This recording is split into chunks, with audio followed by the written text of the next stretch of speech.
know, a lot's been said about Iowa State's pass defense in the secondary. What do you see from them on film? Do they remind you of any opponent from earlier this year? Yeah, I mean, I'm not even going to go into where it's just about the pass defense. You're talking about a defense that's been together and talked about for a long time. I know I've played this defense before. Matt's done a hell of a job for a long time. Their defense coordinator's been there a long time. They've heard the verbiage. They've got the packages. They know what's going on. They know all the checks. These guys do as good a job as anybody we played. This will be the best defense we've played so far. How does the loss of Tyson affect the offense? You got a leading receiver in your offense that goes down. I mean, that's going to affect anybody. You got some guys that are going to have to pick up the flag and carry it. That's exciting for those guys to have to do the job at this stage in our season, to be able to go on the stage like we're about to go on and perform. And I think we look at that with an opportunity more than we do about anything else. And I think we're bummed not to have Jordyn, because obviously he has a really special season. We've seen what we can do in the short time we've put things together and the chemistry he's provided to our offense. But they're not going to cancel the game. We got to go, and we've been excited about the work. Coach, your number one running back has been getting so much attention lately, right? What's his name? Scat. Something. Scat. Yeah. Scat. But he's a guy that kind of came from out of nowhere. And now all of a sudden he's getting all this attention. How do you make sure he is able to play with the expectation and make sure he doesn't get a big hit? Yeah, I mean, I give big kudos to our group for keeping a level head overall as a unit. I think it's probably a standard. It's probably really a program standard inside the walls. We don't get too far over skis. You know, we're a pretty humble group that likes the work, that's passionate about being really, really competitive with each other, not worried about too much outside noise and blocking some stuff out. I mean, at the end of the day, a reminder, we were picked dead ass last. Ain't no one believing nothing that we were doing. There's a lot of guys on our team, a lot of guys where we're from, a lot of coaches where we're from grew up that way. I think that we've kept our core together in regards to being humble and hardworking, competitive, confident, and I think that you see that reflective in all our players, including Scat. Scat is probably as instrumental in showing that as anybody else. Hardworking guy, puts his head down, goes to work, as tough as it gets, and not worried about anything else, and kind of lets his work speak for himself. And that's kind of how it goes. Has anything surprised you about what Sam Levitt has done this year? Yeah, I mean, each week we get a chance to see him grow up a little bit and grow into the offense. We talked early on about what you hope freshmen, how they develop, how the game slows down, what they can continue to do each week, in and out of the week with each game. And there's just little things that over the course of the season that we've seen that continue to go, wow, the development is really maturing. He's putting a lot of work in.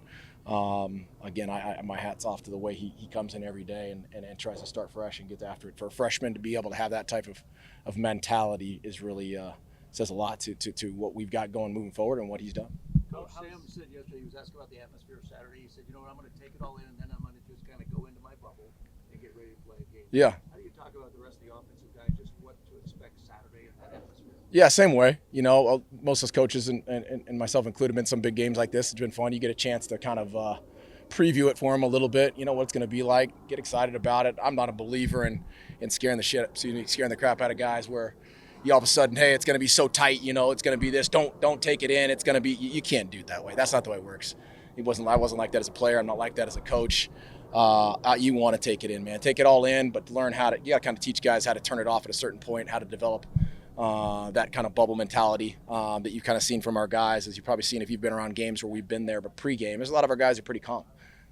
We go into it pretty excited and hyped and excited about the opportunity. This is going to be an awesome one. I'll describe some of the things we've been through once we get closer to it, and other games, big games I've been in, and enjoy it. And then when it comes to that time, you got to turn everything off. You turn everything off and dial in. When you look at this year's recruiting class that just signed, what were some of the priorities that you wanted to accomplish on the offensive side of the ball? Yeah, I think in the early stages, in the first 11 months I've been here, I think we were everything was at a starting point in regards to getting bigger, stronger, and faster. And I think those are the physical traits, obviously, with what we're looking for when it talks about the physical tools and the traits that you need on our side of the ball, whether you're talking about the O-line or the backfield or the wide receivers, getting more explosive, getting bigger, getting longer. Those things are all the things that are going to make for us to be competitive physically. I think the thing that showed up most in this class is you got another group of really good kids, really humble, hardworking, from good families, from good programs, successful players that have a lot of good traits. But a lot of these guys are ultra competitive and really good dudes. None of them are too far over the skis. None of them are I guys. A lot of blue collar guys who want to be in Tempe to do something special, and that's why we're all here. And they fit what we need. They're our type of guys. Marcus kind of this opportunity being in Texas? Would that Texas to Tempe connection mean for recruiting and just kind of putting it on an even bigger stage? Yeah, I mean, obviously a huge recruiting base for us, as we know. We've referenced that. We hashtag that. It's a big movement for us. We got a lot of coaches who've worked there for a long time, worked there, coached there, recruit there. A lot of really good players, a lot of roster players, a lot of connections there. So to have the opportunity to pull in a class of players from Texas to be, as we preached, and then now go back there with the game is pretty cool. It's a nice little culmination to set it off as we move forward into the future seasons. You've had to navigate playing without Sam this season, navigate playing without Scott. How do you kind of adapt your offense without getting away from who you are when you also lose a guy like Tyson?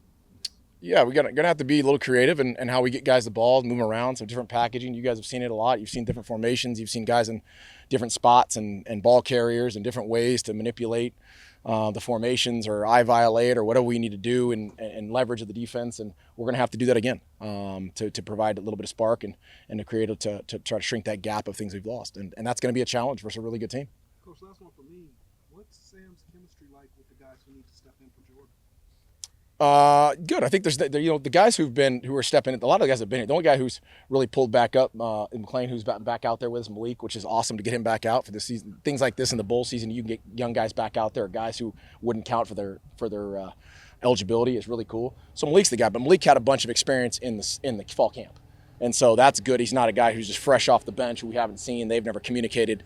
He gets to go back into it and get ready to roll. The rest of the guys are, those guys have been rolling and in it. So I think Sam's got an opportunity to get with those guys in the next 48 hours and continue to gel and create communication. And it should be exciting. How has Malik continued to work after the decision that he was going to redshirt?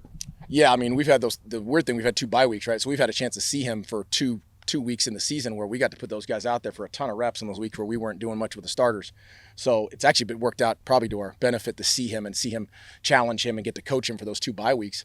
And then he's been over servicing the defense, getting after him. He's done a really good job and been the ace wide receiver for the scout team and done things like that. So he's done a really good job. He stayed very, very present and engaged in what we're doing. And I'm excited.